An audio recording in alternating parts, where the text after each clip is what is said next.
Szép jó napot kívánok egy újabb videóban. Munka előtti kerékpározás. Ez lenne itt a mai történet. Hát igen, nem viccelek. Ez tényleg így van. 2 óra múlva indulok a busszal dolgozni. Tehát úgy voltam ezzel az egész témával, hogy hát most tényleg itt van az augusztus. Ez egy olyan hét, hogy elég jó a napsütés. Úgyhogy arra gondoltam, hogy ingyen D-vitamin szerzés elsősorban. Másodszorban pedig annyi, hogy kijövök ide a természetbe kicsit.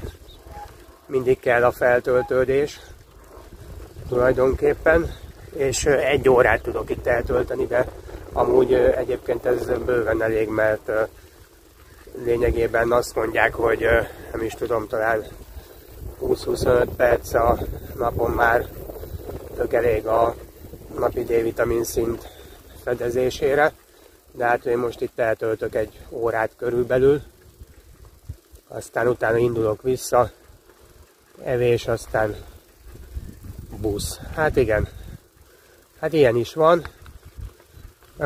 Tulajdonképpen most olyan extra dolgok nem történtek.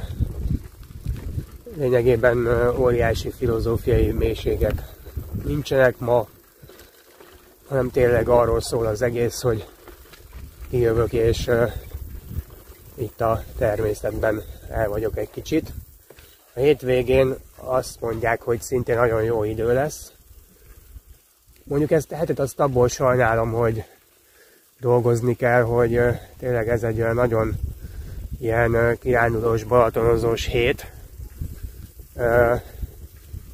Mostanában azt figyeltem meg, hogy augusztusban azért ritka kristálytiszta napsütés, ilyeneket ígérnek, úgyhogy hát plusz még ezért is van az, hogy mondom, kijövök ide egy picit, mert szeretek itt kint lenni.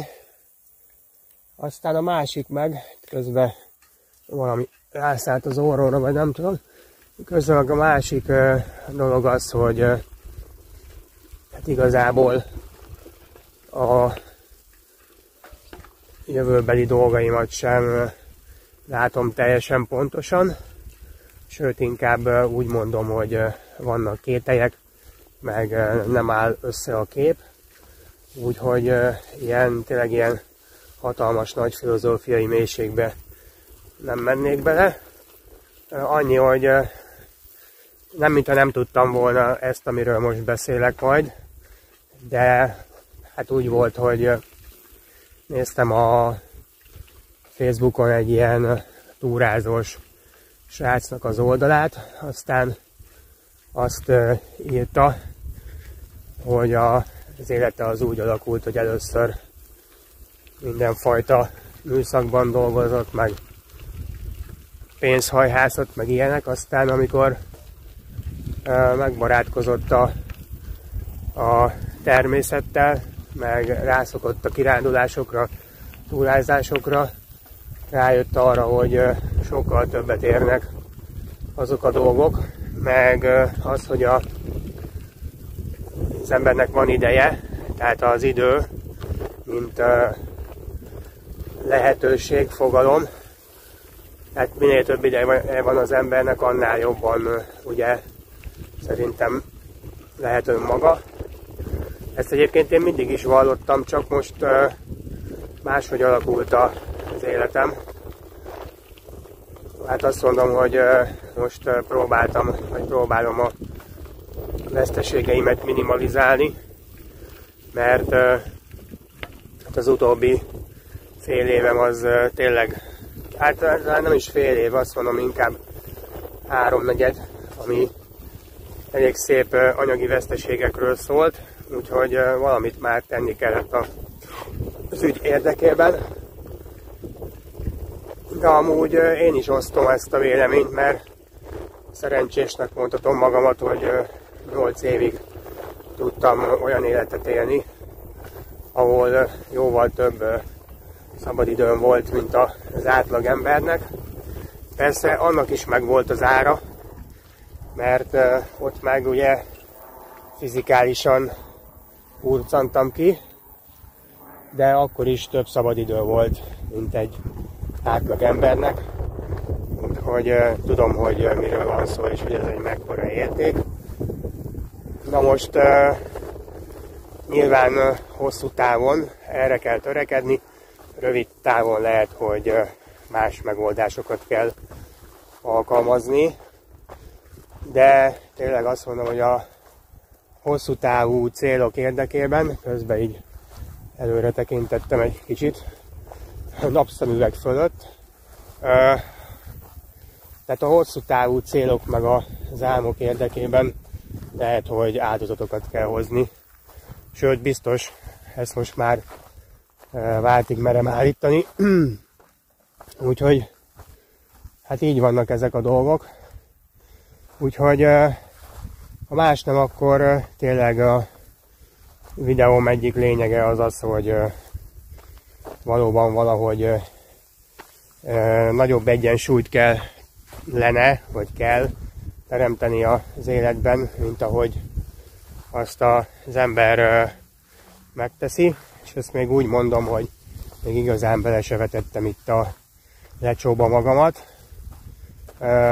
Úgymond a kihívások csak ezek után jönnek, de tisztában vagyok velük, hogy mi mit jelent.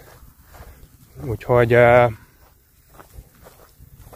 hát igen, de azért tényleg azt mondom, hogyha van az embernek lehetősége mondjuk akár egy ilyen óra munka előtt, vagy nem tudom, munka után már talán kevésbé, bár ugye attól függ, hogy az ember mettől meddig dolgozik, hát szerintem tegye meg ezeket a dolgokat is, amiket most én itt próbálok, mert a szervezet az biztos, hogy meghálálja. Egyrészt, ha szeretünk valamit csinálni, az már jó hatással van a szervezetünkre, a másik meg most pillanatnyilag meg még itt ez a D-vitamin kérdése, hát a D-vitamin is jó hatással van a szervezetre, úgyhogy én ezeket a dolgokat így látom. Úgyhogy el leszek itt körülbelül egy órát, utána visszaindulok, eszek, aztán utazás. Hát igen. Összességében egyébként szomorú dolgok ezek. Tehát lényegében szomorú dolgok, hogy az embernek kevés ideje jut bármire is, de azt kell mondanom, hogy most ez egy ilyen állapot. Ennyi lett volna mára. Ma nem ástunk el olyan a filozófiai mélységekbe, akkor mindenkinek kellemes napot, sziasztok!